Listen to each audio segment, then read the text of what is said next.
Mirë, ne do t'jemi në këtë qasë, në fakt duke folur me doktoresh Teona Bushatin, anatomopatologës, si që anonqova edhe në nisje të programit. Do të flasim për rolin e biopsis, ka shumë për atyre që nuk e din se çfarë është biopsia, përfshirë dhe mua vetë, ndërkohë që sigurisht ka pak edhe për atyre që din të flasin në mënyrë profesionale dhe një për tyre është pikërisht doktoreshe që kam në studio. Teona, përshëndetje, mirë se vjen. Përshëndetje, faleminderit për Ke bërë një sakrificë në fakt, sepse e dim që ditët e fundit modi ka qenë i acartë në Shkodër dhe jo vetëm në gjithë Shqipërinë, kështu që ju keni ardhur nga Tirana me një mod të tillë. Vërtet ishte pak e vështirë rruga. Kështu që dua të gjej rastin t'ju falenderoj dy fish. Po, faleminderit juve. Megjithatë kënaqësia shumë e madhe për të qenë këtu me ju, kështu që nuk e konsiderova fare. Më vjen mirë për këtë, por ju vetë jeni shkodrane. Po. Si keni raportin me Shkodrën? Sa shpesh vini në Shkodër? Më tregoni pak, përpara se të kalojmë në bisedën profesionale, thellësisht profesionale. Shkodra, unë e përkufizoj me një term, Shkodra është dashni. Domethënë, sigurisht unë më rrit këtu dhe jam shkollu këtu dhe shkollimin, pjesën kryesore të shkollimit e kam bën Shkodër dhe nëse jam kjo që jam, ja dedikoj shumë gjithë mësuesve që më kanë ndjek në vitet nga fillorja, 8-vjeçarja, gjimnazi. Po kam përshtypjen edhe në Tiranë gjeni Shkodër, ambient Shkodra. Patjetër, domethënë ajo që më vjen keq mua për Shkodrën sot është se një pjesë e madhe e gjithë shoqërisë dhe njohja që kam pasur në Shkodër sot është në Tiranë. Nuk është më në Shkodër. Nuk kena më aq mundësi në fakt më u taku dhe më ndaj bashk, siç kemi pas na në Shkodër, sepse jeta ka një ritëm të tillë. Sigurisht ka dinamikën aty që është pak e vështirë ndoshta të puçen shumë situata së bashku. Megjithatë do të flasim për biopsinë dhe pyetja parë që u vjen në ndërmend është çfarë është biopsia dhe si përkthehen ndryshe ekzaminimet bioptike. Po. Çfarë roli ka ato? Biopsia në fakt është një ekzaminim shumë i rëndësishëm, jo vetëm për faktin që vjen mas gjithmonë zakonisht fakte në opinionin publik konsiderohet si një ekzaminim që vjen mas një sëmundje të rëndësishme, mas një intervendi të rëndësishëm bioptik dhe shpesh konsiderohet edhe si mbjellje. Megjithatë biopsia është e rëndësishme sepse me manë të biopsisë merren rreth 70% e vendimeve të trajtimit, të diagnozave, të trajtimit dhe të ndjekjes së mënyrës se si do të ndiqen pacientët. Është edhe hallka e fundit të themi në listën e ekzaminimeve që bëhet për të arritur dhe të diagnoza dhe të trajtimi i pacientit. Prandaj vlera e saj është e jashtëzakonshme, se themi është si një tip vule përfundimtare. Certifikim i patologjisë, po. Kjo është roli i biopsisë. Por biopsia nuk është mbjellje siç njihet. Ndoshta në jargonin ose në terminologjinë popullore duket sikur është mbjellje në fakt. Po. Po nuk është e tillë në fakt. Nuk është se ne marrim qeliza në edhe i vendosim në një terren të caktuar dhe shohim se si ato rriten dhe zhvillohen. Përkundrazi, ne quhet biopsi sepse ne marrim nga një organizëm i gjallë, prandaj edhe quhet bio, do të thonë që është i gjallë. Dhe këtë kampionin dorë ne e shikojmë në mikroskop. Shohim alterimet e këtij kampioni dorë nga norma. Pra nëse sa i vështirë është gjithë ky proces? Ky proces është një proces dhe merr shumë kohë? Merr kohë, prandaj dhe konsiderohet se mbjellje, se njerëzit kujtojnë sepse ato qelizat duan kohë që të rriten kohë.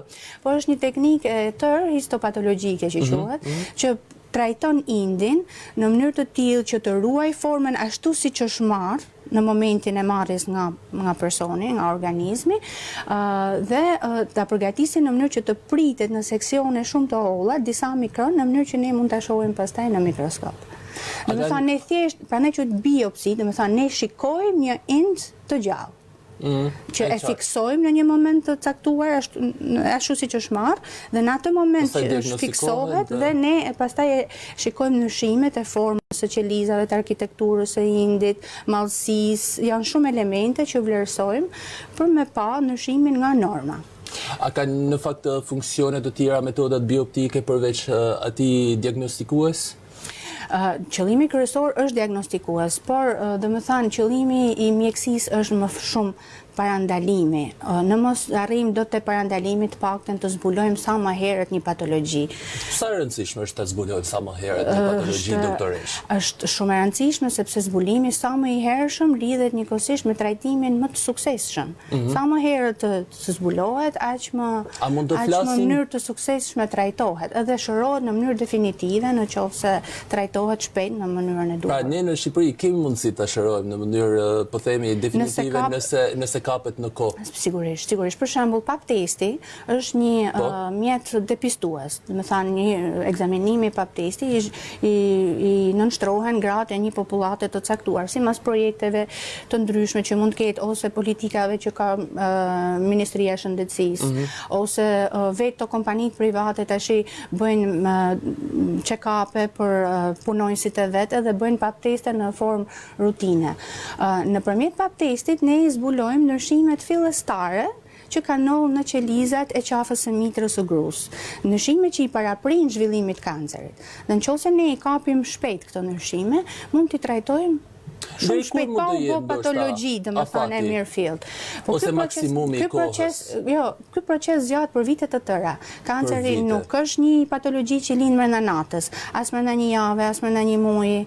Është një stres që i shkaktohet organizmi. Që mund të kjo është ideja, që nuk mund mos ja kuptoj fare. Pra nuk jep shenja, mund mos jap shenja. Po, mund mos japi fare. Shpesh prandaj bëhen këta fushata depistuese të popullatës, që ne t'i kapim këto ndryshime pa dhënë shenja në organizëm, sepse siç po thoja, shpesh kanceri nuk jep shenja dhe pse mund të jetë në faza shumë të avancuara. Dhe kur ka rënë kambanat e alarmit është vonë pastaj për ta trajtuar dhe për ta kuruar definitivisht atë. A përcaktojnë biopsia trajtimin, po themi, të pacientit përveç rolit të saj diagnostikues? Sigurisht që përcakton, domethënë vetë fakti që vën diagnozën është përcaktues i trajtimit. Mirë, po duke qenë që kemi një diagnozë morfologjike, do të thotë ne shohim ndryshimet e qelizave dhe në pavarësi të këtyre ndryshimeve vëmë diagnozën. Mirë, po individi është një qenie unike. Domethënë dhe edhe smundja që ai mbart është unike, sepse aty kësaj smundje kancerit, për shembull, një diagnozë të sepse kanceri ka shumë nën variante të tij, po një diagnozë të caktuar të kancerit i mbi vendosen edhe karakteristikat e individit që e mbart smundjen. Dhe qëllimi është i mjekësisë në përgjithësi është të mos trajtoj smundjen, por të trajtoj të sëmurin. Do me thënë ta trajtoj këtë sëmundje të ky individ, sepse ka shenjat e veta, po edhe vetë tumorit e secili ka karakteristikat e veta biologjike, gjenetike. Dhe nëse ne do të bazohemi vetëm në morfologji, pra strukturë, arkitekturë, qelizë, indit e forme qelizës, mallësi, ndryshime që ndodhin në kromatinë, në citoplazëm që janë detaje pak ndoshta teknike, po themi, po gjithsesi kam përshtypjen që një pjesë e kupton. E rëndësishme është që të shohim këto ndryshime, domethënë X diagnozë, në bazë të këtyre ndryshimeve morfologjike ne vëmë një X diagnozë.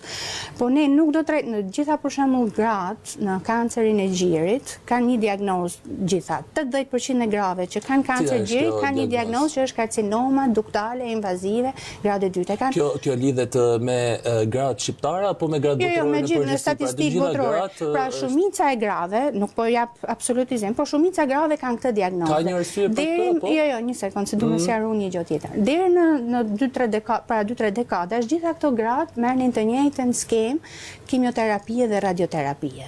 E bazuar në këtë diagnozë morfologjike. Mirë, po, jo të gjitha gratë kanë të njëjtat karakteristika biologjike të këtyre tumoreve. Kjo do të thotë që edhe rezultatet nuk kanë qenë të njëjta për gjitha? Rezultatet s'kan qenë të njëjta. Dhe ne shënimi është që të shtresëzohen. Kjo diagnozë e madhe, morfologjike, të shtresëzohet në diagnoza të tjera që tregojnë varësinë e tumorit nga hormonet, nga mutacione gjenetike që janë të lidhura me faktorët e rritjes dhe shumë elementë të tjerë në mënyrë që secila gru të marrë trajtimin që i përshtatet karakteristikave të tumorit të saj. Kjo quhet terapia e personalizuar, edhe është qëllimi kryesor i mjekësisë, pra që mos trajtohet sëmundja, por të trajtohet i sëmuri. Po i sa vitesh ndodh në vendin tonë paktën një lloj trajtimi personalizuar, po themi? Në vendin tonë faktikisht ka filluar pikërisht me këtë karcinomën e gjirit, edhe ka 2 dekada. 2 dekada. Rreth 2 dekada që merret, po kjo është një shkencë në evolucion, Sigurisht. fillimisht janë bë shtresëzime më të trasha të themi, ndërkohë që tash synohet që këto shtresa të hollohen akoma më shumë, ndoshta ka më qenë e pamundur me shku deri te individi, po e ardhmja do të Gjithsesi duket premtuese të premtuese, po. Sa e rëndësishme është, po themi, ose më saktë, ka rol biopsia në ndjekje më teshme të pacientëve onkologjik? Patjetër. Dhe çfarë roli specifik? Çdo pacient onkologjik që trajtohet sigurisht që është në vëmendje të dedikuar të mjekëve që e ndjekin, mjekut onkolog veçanërisht, por për ta realizuar këtë duhen edhe mjeku onkolog e realizon këtë nëpërmjet disa metodikave. Dhe ndër këto, për shembull, nëse kemi një person që ka heqë një kancer të stomakut ose të zorrës, ai duhet të bëjë endoskopi në mënyrë të vazhdueshme për të pasur si është gjendja tash, masi është hek tumori, a ka përsëritje të tumorit, për ta mbajtur në vëzhgim. Dhe këto endoskopi gjithmonë shoqërohen me biopsi, të cilat se biopsia kap ato që nuk i kap syri.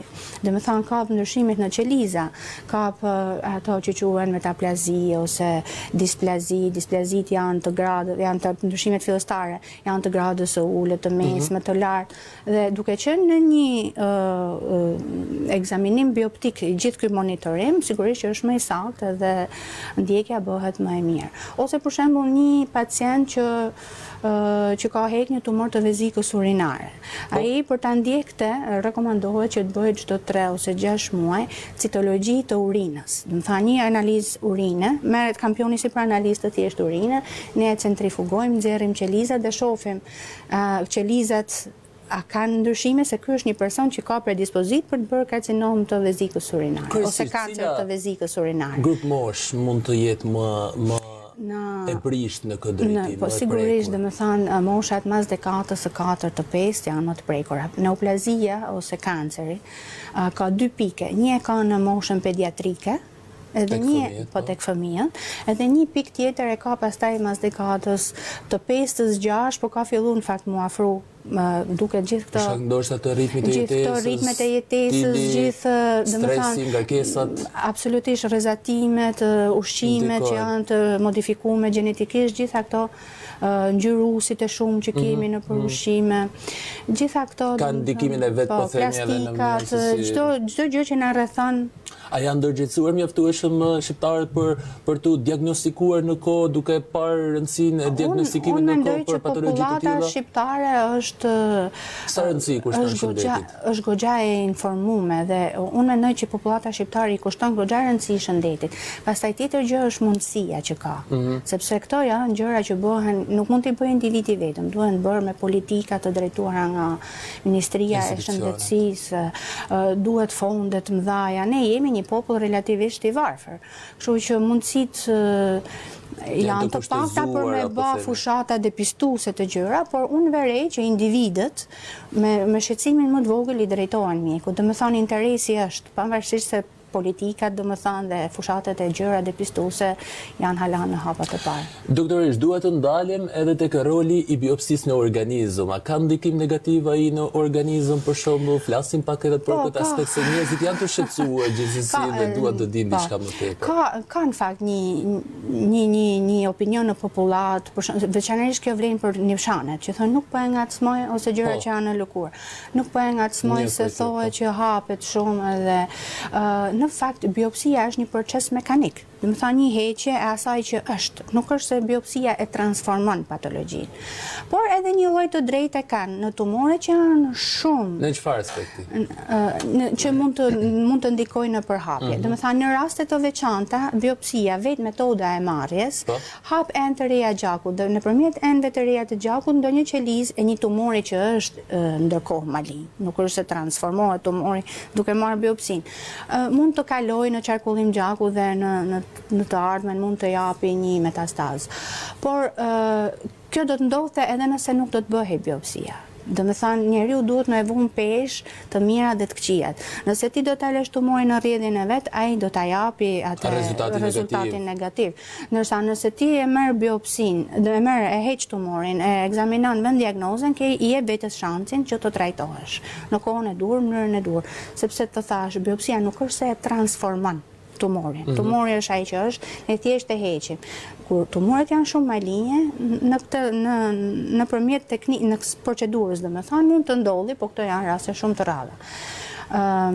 Dhe ndodhin në organe që janë shumë të vaskularizuar, për shembull në hepar, kur ti hek, domethënë me anë të punksion biopsisë është një metodë që, domethënë, ne nuk shkojmë e heqim gjithë tumorin, po marrim një karrotë ndore nga tumori në mënyrë që të vëmë diagnozën dhe të dimë si ta trajtojmë atë. Ose edhe të përcaktojmë. Pra lokale, po lokale, dhe gjatë trajektit të agës, kur ti e tërheq atë karrotën, nga që është organ shumë i vaskularizuar, mund të ikin ndonjë qelizë. Po qelizat të janë, domethënë do ikin mos sot, nesër, edhe është më mirë që të trajtohesh sesa ta lësh tumorin në rrjedhën e vet. Kjo është më e rëndësishme në fakt. Doktore, çfarë këshilla mund të japim për fund të kësaj bisede dhe çfarë kemi lënë ndoshta pa përmendur në vija të përgjithshme ashtu siç në vija të përgjithshme unë desha me theksu dhe faktin që biopsia shërben edhe si përplotësuese e shumë shumë ekzaminimeve të tjera jo invazive. Për shembull, shumë ekzaminime imazherike evidentojnë masa tumorale në inde dhe organe të ndryshme, të cilat janë të paqarta dhe biopsia ndihmon që të vënë diagnoza përfundimtare e këtyre patologjive. Siç është për shembull, të thash një masë në gji, ne nuk shkojmë dhe bëjmë intervent sa e shohim masën e gji, ne sigurohemi kjo masa në gji çfarë është, sepse si duhet të jenë vizitat në frekuencë për gratë kryesisht sa i përket kancerit të gjirit, diagnostikimit? Gratë fillimisht duhet bëjnë vetë ekzaminimin e gjirit, duhet jenë kujdesshme, nuk po them as çdo larje, por një herë në 2-3 javë, një herë në muaj të bëjnë një vetë kontroll. Po kjo vlen edhe për meshkujt në organet e tyre intime, ose vlen edhe për nishanet në lëkurë. Njeriu duhet të jetë, ose edhe ndryshimi i feqeve, ndryshimi i ngjyrës urinës. Janë të gjitha shenja. Janë të gjitha shenja, një sput, një pështym, të them në term një sputum me ngjyrë, një djegje stomaku, gjitha këto janë këmbane alarmi që bijnë që diçka nuk është në rregull dhe duhet me shku me i sqaru, duhet me i konsultu me mjekun. Dhe siç po thoja, për shembull, nëse ne shkojmë te mjeku gastroenterolog, bën një endoskopi, mjeku gjithmonë pavarësisht se mund të mos shohë gjë në stomak, ose shef vetëm një skuqe thjesht, por jo në një patologji serioze, gjithmonë duhet të marrë biopsi. Edhe këtë desha me është e rëndësishme ta marrim biopsi. Sepse ne duke parë qelizën, ne mund të arrijmë pikërisht të evidentojmë ato ndryshimet fillestare që u thashun që paraprin kancer, që syri nuk i shikon.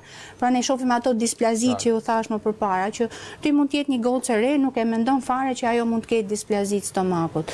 Por prandaj merret biopsia për të parë që për të siguruar minimalisht për të siguruar që çdo gjë okay. Nëse nuk është çdo gjë okay, atëherë për të përcaktuar kontrolle më të shpeshta, periodike, për shembull mund t'i thotë hajde mas 6 muajve, hajde mas 1 viti bëjmë një kontroll tjetër. Çfarë këshillesh në fakt doktoresh mund t'i japësh të gjithë atyre që po na dëgjojnë edhe shikojnë në fakt nëpërmjet Facebookut, faqes së Facebookut Live Radio Show, po jo vetëm. Sa i përket ndoshta stilit të jetesës, për të mos arritur, po themi tani herët vonë njerëzit qenie që lindin dhe vdesin janë, po gjithsesi sa i përket stilit të shëndetshëm të jetesës. Sepse thamë që edhe ndikojnë, Po, patjetër. Stili i jetesës ne besoj që nuk jam unë e parë që po e them, po që e kanë thënë edhe shumë mjek të tjerë që do të kenë qenë në këtë studio. Stili i jetesës është ai që më i shëndetshëm. Domethënë aktiviteti fizik, regjimi ditor, edhe ushqimi i kujdesshëm. Kemi parasysh jetojmë edhe në kohë të pazakonta. Puna është, pikërisht këtë desha me dal, puna është që sa munden ne, për shembull, nëse ne duam të ham të gjithë në mënyrë të shëndetshme. Puna është ai kemi produkte të shëndetshme në treg? Kjo është një tjetër aspekt në fakt që çon me dyshime, a është bio apo nuk është bio. Është e vështirë, domethënë në ditët e sotme është e vështirë me gjetë produkte vërtet bio. Domethënë dhe ky nuk është një problem vetëm shqiptar, është problem global. Botror, kjo është e vërtetë. Rrezatimet ne nuk mund të shmangim. Teknologjia është bë pjesë e përditshmërisë tonë. Ne gjithë jemi në komunikim me celularin. Celulari emeton vetë rrez, gjithë me antenat, me gjithë produktet që kemi që të gjitha kanë nga pak limitojnë ndoshta kohën edhe pse sa më shumë aktivitet fizik, ajo që mund të bëjmë ne, edhe sa më shumë qëndrim në ajër të pastër dhe larg ambienteve ku ka shumë val. Për fund fare, sa ka ndryshuar roli i biopsisë, po themi, në gjithë këto vite, qoftë edhe në vendin tonë, sa është zhvilluar ajo, sa është rritur biopsia, po themi, ose ndikimi i saj. Po, domethënë në vite, në shekuj biopsia si ka pësuar këtë ndryshim evolucioni. Po mund ta kapi qysh në fillim të herës, domethënë qysh se ka filluar si shkencë. Biopsia në fillim ka filluar si shkencë makroskopike, domethënë dhe ishte thjesht ekzaminimi i kadavrave që mjekët e kohëve të lashta e bëshin për të kuptuar se çfarë ndodhi me të smurin. Dhe ka filluar si ekzaminim makroskopik, pastaj me shpikjen e mikroskopit kanë filluar me pa edhe mikroskopikisht se çfarë ndodh në nivel mikroskopik, pastaj me avancimin e metodave të interventeve kirurgjikale dhe mënyrave për të marrë material nga indi shëndosh, nga personi i gjallë, nga indi, dhe më tha një i vdekur tashmë, roli i saj sa vjen edhe rritet. Fakti që ka marrë zhvillim edhe shkenca gjenetike dhe biomolekulare i kanë rrit akoma më shumë vlerën biopsisë, sepse tashmë nuk është vetëm diagnoza, por ndikon edhe në përcaktimin e trajtimit dhe të skemave të trajtimit kimioterapetike apo imunologjike. Kështu që roli i biopsisë sa vjen edhe rritet. Siç e thash, mjekët kanë filluar me kuptuar që tashmë një pjesë e diagnozave nuk është nuk është se janë të mundura të vënë me të sy, por përplotësohen dhe kompletohen, përsosen me anë të ekzaminimin bioptik. Kështu që në çdo ekzaminim rutinë që bëjmë pa biopsin nuk kanë ku shkojnë. Kjo është e vërtetë. Po, mira është që protokollet e botës e përfshin shumë diagnozën biopsike krahas diagnozave imazherike dhe endoskopike. Dhe mira është që këto protokolle të vendosen dhe të zbatohen edhe në Shqipëri. Një pjesë e mirë e mjekëve i zbatojnë, po jo gjithmonë është e mundur, sepse për shembull të themi në qytete, në fshatra, mjekët nuk kanë mundësi të bëjnë as endoskopi, jo më të bëjnë dhe biopsi. Kështu që po besoj që do vi gradualisht. Duke u rritur e duke u masivizuar patjetër. Doktor, shumë dua t'ju falenderoj vërtet për këtë bisedë. Besoj që u kemi ndihmuar sadopak audiencës së emisionit dhe në përgjithësi të Radio Shkodrës dhe gjithashtu duhet ju ftoj të kemi përsëri në emisione të tjera kënaqësia do jetë e jeme. Sigurisht të zhvillojmë për tema të tilla. Ne do të vazhdojmë të qëndrojmë në programin Disco Radio. Qëndroni edhe ju me ne, pas pak do të vijë një hapësirë muzikore dhe do të rikthehemi përsëri transitimit deri në orën 11 së bashku.